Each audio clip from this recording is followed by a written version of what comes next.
This biorobotics laboratory on the University of Washington campus is like most science labs.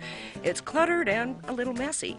But this mayhem of inventiveness is the birthplace of a robot that might change the face of surgery. It goes by the name of Raven.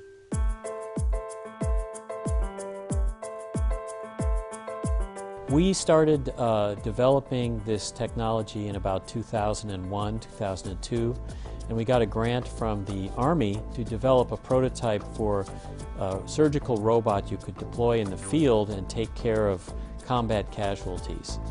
Now, the use of robotics for surgery is not especially new.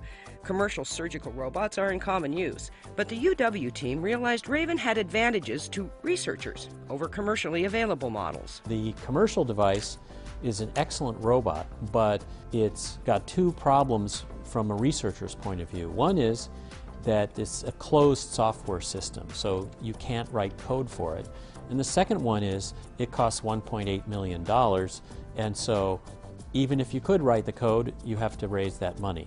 On top of each motor, there's a sensor here. So the National Science Foundation funded us to build 7 systems that can be put into labs at 7 universities that are all already doing research on advanced surgical robotics.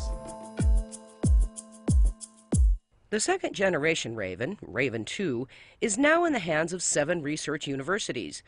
They will all collaborate and exchange information to advance surgical robotics. It's a pretty complex system. There's a lot to keep track of. A compact combination of computer code, motors, gears, and custom electronics, Raven 2 is the child of an interdisciplinary team which includes a number of surgeons. And that's very, very critical. You know, we engineers can kind of guess what surgeons need, but guessing doesn't work at all. Well done. Dr. Tom Linvey is one of the surgeons working with the Raven team. He regularly uses robotics to perform surgeries inside the body cavity using minimally invasive incisions. Robotic surgery is fairly convincingly demonstrated that it has a role in intracavity surgery. And because of the precision and the instrumentation, I believe that we're eventually going to use robotic surgery for open surgery. Raven 2 will help researchers push the frontiers of robotic surgery in ways that boggle the mind. Berkeley is using Raven 2 to develop a surgical robot that will learn what a surgeon is doing and try to copy it. Harvard is working on a robot that will track the surface of a beating heart. The visual system will sort of subtract off the heartbeat motion. So the surgeon is operating on the surgeon on what appears to be a fixed heart, but it's actually beating. And that's potentially really huge because it means the patient doesn't have to go on the heart-lung machine during heart surgery.